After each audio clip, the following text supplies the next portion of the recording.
اس کے ساتھ تمہاری شادی کر دی جائے گی۔ ان تینوں نوجوانوں نے کہا کس خوبصورتی کی بات کرتے ہو، کس حکومت و اقتدار کی بات کرتے ہو، کس گورنری کی بات کرتے ہو، کس حسن و جمال کی بات کرتے ہو، کون سی طاقت کی بات کرتے ہو، کون سی حکومت اور دولت کی بات کرتے ہو؟ ارے جب تک بکے نہ تھے تو کوئی پوچھتا نہ تھا، تم نے خرید کے ہمیں انمول کر دیا ہے، ہم مصطفیٰ کے دربار میں بک چکے ہیں، ہمارا سودا ہو چکا ہے، اب دنیا کا کوئی بھی بڑے سے بڑا طاقتور آدمی ہمارا سودا نہیں کر سکتا ہے، ہمیں بیچا نہیں جا سکتا ہے، ہمیں خریدا نہیں جا سکتا ہے۔ وہ کہتا دیکھو اگر جان پیاری ہے تو اب بھی میں تمہیں چانس دے رہا ہوں۔ ان تینوں نوجوانوں نے اس سوال پر شاید یہ جواب دیا ہوگا، یہ ایک جان کیا ہے اگر ہو کروڑوں، یہ ایک جان کیا ہے اگر ہو کروڑوں، تیرے نام پہ سب کو وارا کروں میں۔ مصطفیٰ کا کلمہ پڑا ہے، مصطفیٰ کے وفادار ہیں، مصطفیٰ کے پکے جانثار ہیں، ہم تن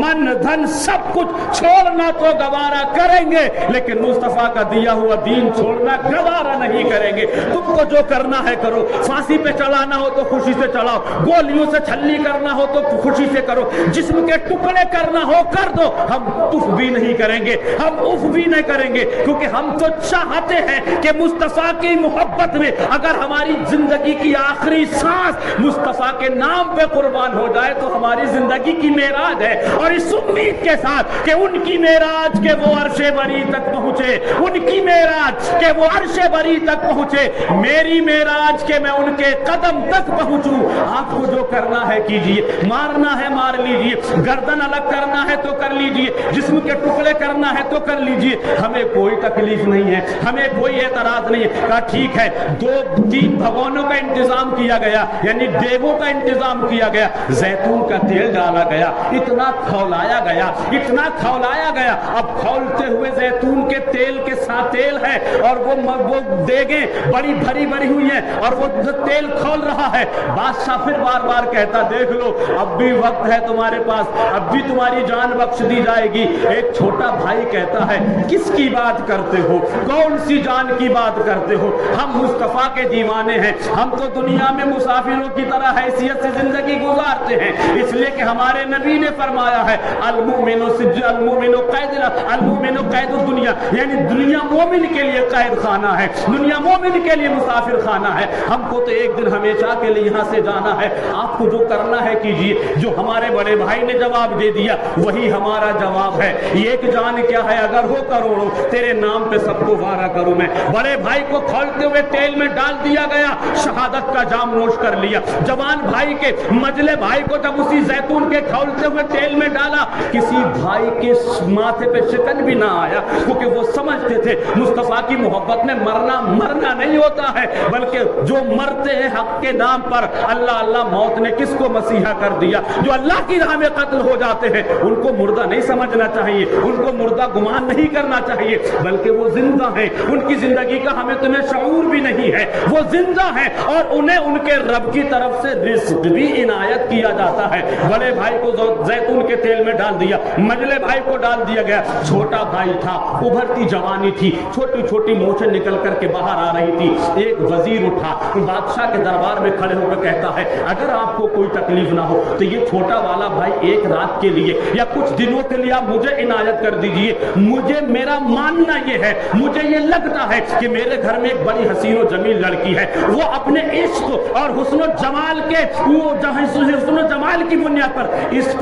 یہ اس پر فریفتہ ہو جائے گا اور حسن و جمال کی بنیاد پر آسانی سے ہمارے مذہب میں آ جائے گا۔ بادشاہ نے کہا ٹھیک ہے، اگر تم اس کی ضمانت لیتے ہو، اگر تم اس کی گارنٹی لیتے ہو تو ان دونوں کو تو میں نے قتل کر دیا ہے، یہ میں تمہارے سپرد کر رہا ہوں، لیکن میں چاہتا ہوں کہ یہ ضرور اسلام کو چھوڑ کر کے عیسائی مذہب میں آ جائے۔ بادشاہ کے سامنے وزیر کہتا ہے یہ ساری ذمہ داری آپ میرے اوپر چھوڑ دیجئے۔ اس نوجوان کو پکڑا اور لے جا کر کے وزیر نے اپنے گھر میں ایک کمرے کے اندر بند کر دیا، اور بند کرنے کے بعد اپنی بیٹی کو سارا معاملہ سنا دیا، سارا ماجرا معجزہ سنا دیا، دیکھ بیٹی ایسا ایسا معاملہ ہے، اس کے بڑے بھائی کو، اس کے مجلے بھائی کو، اس کے ماتھے کی نگاہوں کے سامنے کھولتے ہوئے پانی میں ڈال کر کے بادشاہ نے قتل کر دیا، ختم کر دیا ہے۔ مجھے اس کی جوانی پہ ترس آیا، اس کی خوبصورتی پہ ترس آیا، لہذا تو اس کے سامنے اس طریقے سے پیش آنا، اس طریقے سے اس کے سامنے پیش ہونا کہ تیرے حسن و جمال کو دیکھ کر کے، تیری خوبصورتی کو دیکھ کر کے اس کے قدم ڈگمگا جائیں، اس کے پیر اپنی جگہ سے ہٹ جائیں، اور تیری خوبصورتی کو دیکھ کر کے اپنے مذہب کو بالائے طاق ڈال دے، اسلام کو پس پشت ڈال کر کے تیری محبت میں فریفتہ ہو کر کے تیرے مذہب میں آ جائے۔ تو اس کی بیٹی نے غرور اور گھمنڈی والے لہجے میں کہا، ابا جان کیا بات کرتے ہو، یہ تو میرے بائیں ہاتھ کا کھیل ہے، آنے دو رات کا انتظار کیا جائے۔ رات کا انتظار کیا گیا، جب وہ نوجوان لڑکی اسی خوش عقل خوش نصیب حضور کے پکے سچے وفادار نوجوان مسلم کے گھر میں جب پہنچتی ہے تو دیکھا بندہ اللہ کی عبادت میں مشغول ہے، حالت نماز میں ہے۔ پوری رات وہ یوں ہی کھڑی رہی کہ کب یہ عبادت سے فارغ ہو اور میں اس پہ اپنا حسن و جمال کا جال ڈالوں اور اس کو پھنسا دوں۔ پہلی رات گزری، بادشاہ وزیر نے صبح کو پوچھا، بیٹی کیا ہوا، تم نے کچھ اس کے اوپر حسن و جمال کا داؤ پیچ ڈالا یا نہ ڈالا؟ وہ کہتی ہے مجھے ایسا لگتا ہے شاید آج کی رات اس کے مذہب کے حساب سے عبادت کی رات تھی، اس نے پوری رات عبادت کی ہے، میری طرف نظر اٹھا کر کے بھی نہیں دیکھا ہے۔ یہ پہلی رات کی کہانی بتا رہی ہے۔ علامہ جلال الدین سیوطی لکھتے ہیں اس طریقے سے مسلسل 40 راتیں گزرتی رہی، اس نوجوان مسلم نے، اللہ کے رسول صلی اللہ علیہ وسلم کے سچے عاشق نے اس لڑکی کی طرف نظر اٹھا کر کے بھی نہیں دیکھا۔ جب 40 رات گزر گئی ہے خود سامنے آ کے قدموں میں گر جاتی ہے اور عرض کرتی ہے، اے نوجوان میری جھلک دیکھنے کے لیے، میری خوبصورتی کا نظارہ کرنے کے لیے، علاقے کے لوگ میری ایک جھلک دیکھنے کے لیے بے چین و بےتاب رہتے ہیں، تیری آنکھوں میں وہ کون سا حسن و جمال ہے، وہ کون سی خوبصورتی نے تیرے دل اور دماغ پر قبضہ کر رکھا ہے؟ 40 راتوں سے میں دیکھ رہی ہوں، تو نے میری طرف نظر اٹھا کر کے بھی نہیں دیکھا ہے۔ نوجوان زبان حال سے کہتا ہے، ارے جس کی آنکھوں میں مصطفیٰ کے حسن و جمال آ گیا ہو، دنیا کا حسن و جمال اس کو گمراہ نہیں کر سکتا۔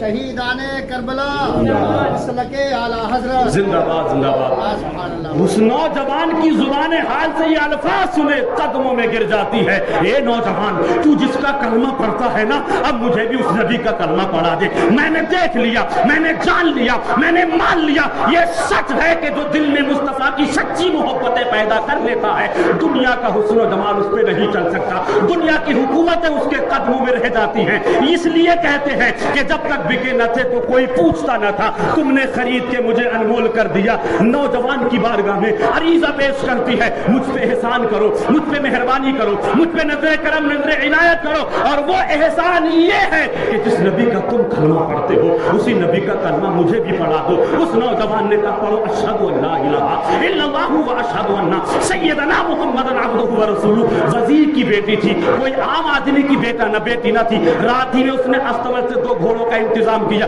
اور رات ہی میں اب اس نوجوان کے ساتھ اپنے گھر کو چھوڑ کر کے فرار ہو جاتی ہے، نکل جاتی ہے، اور آگے چل کے بیابان جنگل میں اس کے وہ دونوں بھائی جو اس کی نظروں کے سامنے زیتون کے کھولتے ہوئے تیل میں ڈال کے قتل کر دیا گیا تھا، وہ دونوں بھائی راستے میں اسی نوجوان لڑکی کا بھی انتظار کر رہے تھے، اپنے چھوٹے بھائی کا بھی انتظار کر رہے تھے۔ ہزاروں فرشتوں کا لشکر ان دونوں بھائیوں کے ساتھ میں تھا، دعا سلام ہوتا ہے، مسافہ معانقہ ہوتا ہے۔ اب وہ نوجوان بیٹی کہتی ہے، اے جناب یہ بتاؤ، ان کو تو بادشاہ نے جلا دیا تھا، ان کو تو بادشاہ نے کھولتے ہوئے تیل میں ڈال دیا تھا، ان کی زندگی کا تو قصہ تمام کر دیا تھا۔ چھوٹا بھائی پھر مسکرا کے کہتا ہے، تمہیں کیا معلوم ہے، وَلَا تَقُولُوا لِمَنْ يُقْتَلُ فِي سَبِيلِ اللَّهِ أَمْوَاتٌ، وہ لوگ جو اللہ کی راہ میں قتل کیے جاتے ہیں وہ مردہ نہیں ہوتے ہیں، وہ زندہ ہو جاتے ہیں، زندہ ہوتے ہیں جو مر جاتے ہیں حق کے نام پر۔ اللہ اللہ، موت کو کس نے مسیحا لکھ دیا؟ یہ وہی نوجوان میرے بھائی ہیں، تمہارے باپ نے بھی دیکھا تھا، علاقے کے سارے لوگوں نے دیکھا تھا، ان کو کھولتے ہوئے تیل میں ڈال دیا، لیکن فرشتوں کا لشکر ہے، فرشتوں کا ہجوم ہے، فرشتوں کی موجودگی میں اسی چھوٹے بھائی کا نکاح اسی وزیر کی لڑکی کے ساتھ کر دیا گیا۔ اب نکاح ہو گیا، فرشتے ان کے نکاح پر گواہ ہو جاتے ہیں۔ اس واقعے سے یہ پتا چلتا ہے کہ لوگ واقعی میں، جو لوگ اللہ کی محبت میں، اللہ کی راہ میں قتل ہو جاتے ہیں، وہ مردہ نہیں ہوتے ہیں بلکہ وہ زندہ ہو جاتے ہیں۔ کربلائے معلیٰ کی سرزمین پر دیکھیں، چھوٹے چھوٹے بچے شہید ہو رہے ہیں، بیویاں بیوہ ہو رہی ہیں، بچے یتیم ہو رہے ہیں، گھر اجڑ رہے ہیں، گھر بار لٹ رہے ہیں، مگر اسلام کے تحفظ کے لیے، اسلام کی بقا کے لیے، اسلام کو بچانے کے لیے آقا حسین نے اپنا تن من دھن سب کچھ قربان کر دیا ہے۔ تاریخ اسلام میں پڑھیں گے تو پتہ چلے گا۔ قرآن مجید میں اللہ فرماتا ہے یا ایھا الذین آمنوا استعینوا بالصبر والصلاۃ۔ اس آیت کریمہ پہ تھوڑی سی روشنی ڈالنے کی کوشش کروں، پھر اپنی بات کو ختم کرتا ہوں۔ اللہ تعالیٰ نے قرآن مجید کی اس آیت کریمہ میں فرمایا اے لوگوں استعانت کرو صبر سے اور نماز سے، یعنی اللہ نے دو چیزوں سے کہا، مدد کا مطالبہ کرو صبر سے یا نماز سے۔ ان اللہ مع الصابرین، دو چیزوں کا مطالبہ کیا گیا اللہ کی طرف سے، لیکن جب ساتھ میں رہنے کی بات آئی تو نماز کو ہٹا دیا گیا۔ ان اللہ مع الصابرین، بلکہ ہونا چاہیے تھا ان اللہ مع الصابرین والمصلین، بے شک اللہ صبر کرنے والے اور نماز پڑھنے والوں کے ساتھ ہے، یا یوں ہونا چاہیے تھا ان اللہ مع الصابرین والمصلین، نماز پڑھنے والوں کے ساتھ بھی اللہ ہے، صبر کرنے والوں کے بھی ساتھ اللہ ہے۔ لیکن یہ تو میری عقل ہے، ناقص عقل میں نے آپ کی بارگاہ میں پیش کر دی ہے، لیکن یہاں نمازیوں کو چھوڑ دیا گیا، رکوع سجدہ قعود و قرات کرنے والوں کو چھوڑ دیا، صرف صبر کرنے والوں کو اللہ نے کہا، بے شک اللہ صبر کرنے والوں کے ساتھ ہے۔ آخر نمازیوں کو کیوں چھوڑ دیا گیا، صبر والوں کو ساتھ میں کیوں کیا گیا؟ تو اس کی وجہ آپ یہ جان لیجئے، نماز کبھی کبھی دکھاوے کے لیے پڑھی جا سکتی ہے، نماز کبھی کبھی دوسروں کو امپریس کرنے کے لیے پڑھی جا سکتی ہے، نماز کبھی کبھی ریاکاری کے لیے پڑھی جاتی ہے۔ کبھی کبھی ایسا ہوتا ہے کسی بے نمازی کا اچھے لوگوں میں، پڑھے لکھے لوگوں میں، نمازی حاجی پرہیزگار لوگوں میں رشتہ ہو جاتا ہے، اور وہ 2 گھنٹے 4 گھنٹے کے لیے جب آتا ہے اور اس بیچ اگر ظہر کا وقت ہو جائے یا عصر کا وقت ہو جائے تو اپنے اس نئے سمجھی کو یا نئے رشتہ داروں کو امپریس کرنے کے لیے، ان کو دکھانے کے لیے ان کے ساتھ میں 1 وقت کی نماز پڑھ لیتا ہے، 2 وقت کی نماز پڑھ لیتا ہے۔ اگر وہ اس طریقے کا معاملہ نہیں کرے گا تو کبھی کبھی رشتے کینسل بھی ہو جاتے ہیں۔ بھئی ہم چاہتے ہم نمازی آدمی ہیں تو بیٹے والا بھی نمازی ہونا چاہیے، بیٹی والا بھی نمازی ہونا چاہیے، ادھر بھی دینداری ہوگی ادھر بھی دینداری ہوگی تو جو اولادیں ہوں گی اللہ کے کرم سے نیک پیدا ہوں گے، پرہیزگار پیدا ہوں گے۔ تو کبھی کبھی پرانے یا نئے رشتہ دار کو امپریس کرنے کے لیے لوگ دکھاوے کے لیے نماز پڑھ لیتے ہیں، لوگ ریاکاری کے لیے نماز پڑھ لیتے ہیں۔ نماز دکھاوے کے لیے پڑھی جا سکتی ہے، جیسے آپ نے مصلی ڈالا، آپ نماز میں ہیں، مسجد میں نماز پڑھ رہے ہیں، ہر آدمی دیکھے گا وہ یہ کہے گا حاجی جی نماز ادا فرما رہے ہیں، حاجی جی حالت رکوع میں ہیں، حاجی جی حالت قیام میں ہیں، یعنی جو اٹھنا بیٹھنا ہے یہ نماز جو ہے ایک ظاہری عبادت کا نام ہے۔ آپ کو دیکھیں گے تو کسی کو پوچھنے کی ضرورت نہیں پڑے گی یہ بندہ کیا کر رہا ہے، آپ دیکھ کے سمجھ جائیں گے، آپ دیکھ کے محسوس کر لیں گے یہ اللہ کی عبادت کر رہا ہے، اللہ کو خوش کرنے کے لیے، اللہ کی رضا حاصل کرنے کے لیے سر بسجود ہو رہا ہے۔ یہ ظاہری طور پر یعنی نماز ایک ظاہری عبادت ہے اور ظاہری کیفیت کا نام ہے، لیکن سب ایک باطنی کیفیت ہے، سب ایک باطنی کیفیت ہے۔ جیسے آپ نے کسی کو نماز پڑھتے ہوئے دیکھا، آپ سمجھ کے بندہ نماز پڑھ رہا ہے، لیکن میری بغل میں حاجی جی سے تشریف فرما ہے،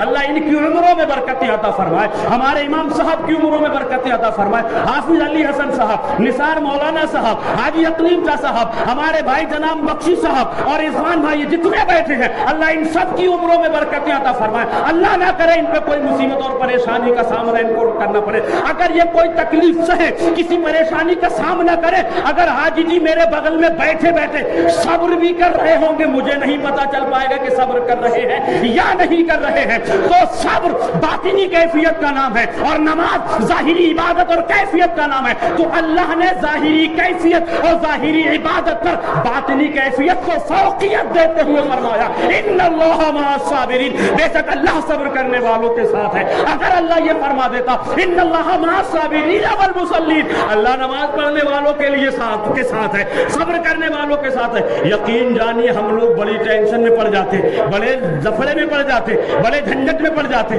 ہم یہ فیصلہ ہی نہیں کر پاتے کہ کربلا میں رب کس کے ساتھ ہے،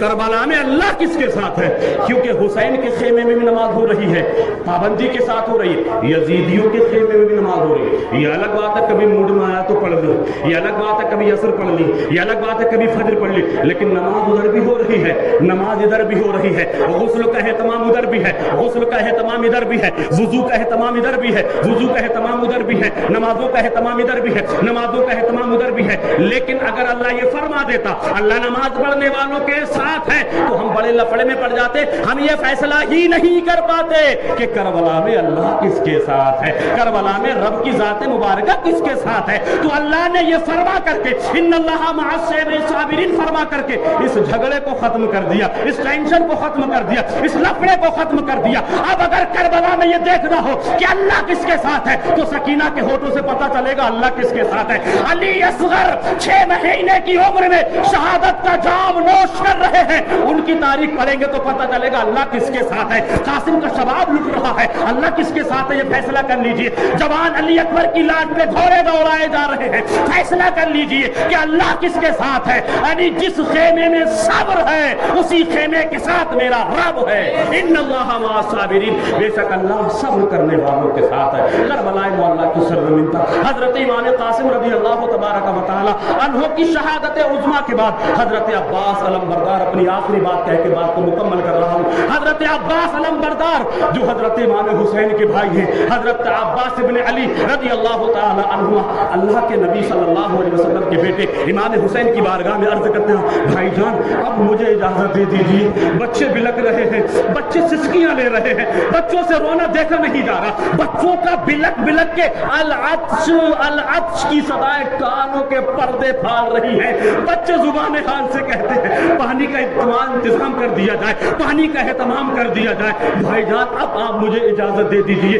مجھ سے سکینہ کے سوکھے ہونٹ نہیں دیکھے جا رہے ہیں, مجھ سے علی اصغر کا سوکھا ہوا حلق نہیں دیکھا جا رہا ہے. آپ مجھے اجازت دیجیے کہ میں نہر فرات پہ جا کر کے نبی کے چھوٹے چھوٹے بچوں کو ان کی پیاس بجھانے کا انتظام کروں, ان کے لیے پانی کا اہتمام کروں. آقا حسین نے اتنا سنا, سماعت کرنے کے بعد ارشاد فرماتے ہیں عباس سنو, اگر تم چلے گئے اور ان ظالموں نے تمہیں شہید کر دیا, ایمانداری سے بتانا یہ اسلام کا علم کون اٹھائے گا؟ تم علم بردار ہو, اسلام کے رہنما ہو, اسلام کا علم تمہارے ہاتھوں میں ہے, اسلام کا علم کون بلند کرے گا؟ اور اگر تمہیں کچھ ہو گیا, پھر عرض کرتے بھائی جان اگر مجھے کچھ ہو گیا تو کوئی تکلیف نہیں, لیکن چھوٹے چھوٹے بچوں کا حال کیا ہے, ان کا تو خیال کیجئے. میری غیرت کو یہ گوارا نہیں کہ سکینہ بار بار چیخ چیخ کے کہے چچا مجھے پانی کا انتظام کر دو, میں پیاسی ہوں, تڑپ رہی ہوں, مجھے پانی کا انتظام کر دیا جائے. بڑی مشکل میں حضرت امام حسین نے اپنے بھائی حضرت عباس ابن علی کو اجازت دے دی.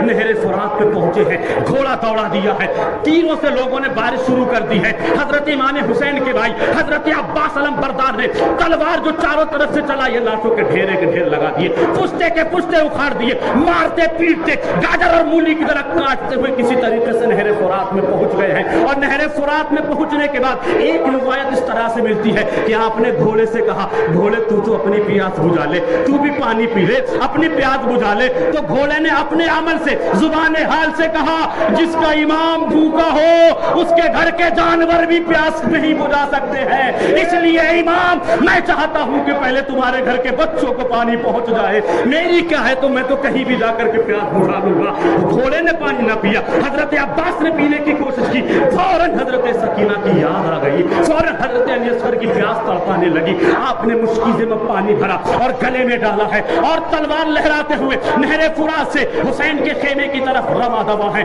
اعلان ہو جاتا ہے روک لو, مار دو, کاٹ دو, مشکیزہ پھاڑ دو. اگر حسین کے خیمے میں یہ پانی پہنچ گیا تو خدا کی قسم آج کا سورج بعد میں غروب ہوگا, یزیدیت کا سورج ہمیشہ کے لیے غروب ہو جائے گا. اس لیے لوگوں ان کو جانے مت دینا, اندر خیمے تک پہنچنے مت دینا. مارنا شروع کر دیا, لڑائی شروع ہو گئی, تلوار چل رہی ہے. ایک ظالم جس کا کہ نام نوفل ابن ارزق ہے, اس نے ایسا وار کیا کہ آپ کا داہنا بازو کٹ کے زمین پر آ گیا. آپ نے مشکیزے کو الٹے ہاتھ میں لے لیا. ایک پھر دوسرے ظالم و جابر نے آپ کے نیزے کا ایسا وار کیا کہ آپ کا بایاں ہاتھ بھی کٹ کے زمین پر آ گیا. مشکیزے کو فوراً آپ نے اپنے گلے میں ڈال لیا ہے. گھوڑا دوڑا رہے ہیں, گھوڑا دوڑاتے دوڑاتے ایک ظالم نے ایسا کمان میں تیر ڈال کے نشانہ ساندھا کہ وہ تیر سیدھا آ کر کے حضرت امام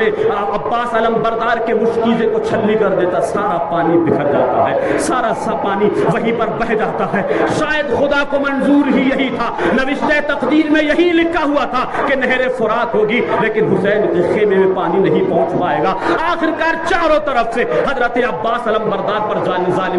ظالم و جابروں نے اجتماعی طور پر تیروں سے, تلواروں سے, گرچیوں سے, نیزوں سے حملہ شروع کر دیا ہے. اور میرے آقا حسین کے بھائی حضرت عباس علم بردار رضی اللہ تعالیٰ گھوڑے کی زید سے زمین پر تشریف لے جاتے ہیں اور گرتے گرتے کہتے یا آقا ہو ادرکنی, یا آقا ہو ادرکنی, بھائی جان مجھے سنبھالو میں گر رہا ہوں, بھائی جان میری خبر لو. امام حسین نے جیسے دیکھا کہ بھائی عباس علم بردار کے بازو کٹ چکے ہیں, گھوڑے کی زین سے زمین پر تشریف لا رہے ہیں, حضرت امام عباس علم بردار کو حضرت امام حسین رضی اللہ تبارک و تعالی انہوں خیمے کی طرف لا ہی رہے تھے کہ خیمے تک بھی نہیں پہنچ پائے. اور پہنچنے سے پہلے آقا حسین سے کہتے سکینہ سے کہہ دینا کہ تیرے چچا نے بڑی کوشش کی تھی کہ تیرے حلق پہ تھوڑا پانی ڈال دیا جائے, میدان محشر میں مجھے معاف کر دینا کہ تیرا چچا وعدے کے مطابق تجھے پانی نہ لا سکا. اس لیے آقا حسین حسین سکینہ کو تسکین دے دینا, تسلی دے دینا. گفتگو ہوئی ہے, خیمے تک پہنچ بھی نہیں پائے ہیں کہ حضرت عباس علم بردار کی روح قفص انصری سے پرواز کر جاتی ہے.